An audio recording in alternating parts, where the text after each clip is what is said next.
full as a brick and mortar. I'm sure there's levels to this. But honestly, if someone is having a real conversation, when it comes to costs, where do we start? First thing to start with, Cody, is the franchise fee.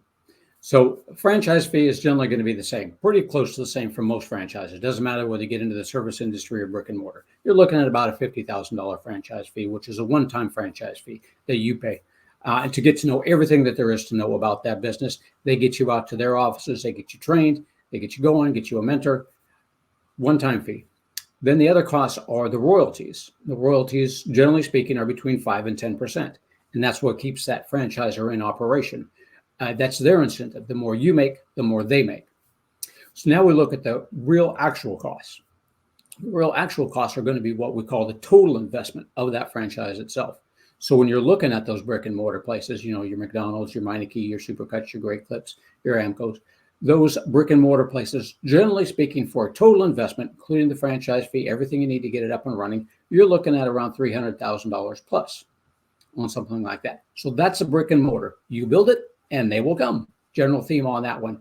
And with a great franchise system, they will find you. They'll have a real estate team. They'll find you the right place.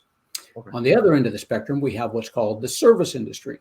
The service industry is where your clients don't necessarily know you exist until they need you. Again, great franchise system to drive people to you when that need arises. For those, we're looking at a cost of total investment of around $150,000, give or take.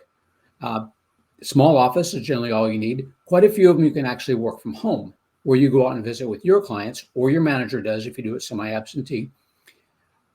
The clients won't come to see you. In that case, it's probably most of them are a little under $100,000 for that. And it doesn't matter whether you get into the brick and mortar or the services industry as far as how much you can make. They're both pretty comparable. They're all trying to make certain that you can get into a good six-figure income. As far as how to pay for it, there's a couple different ways to do it. Generally speaking, you have two ways: your money, other people's money. So your money. Right. I don't like going into debt myself personally. Same. So what I did, I used my 401k plan from a previous employer.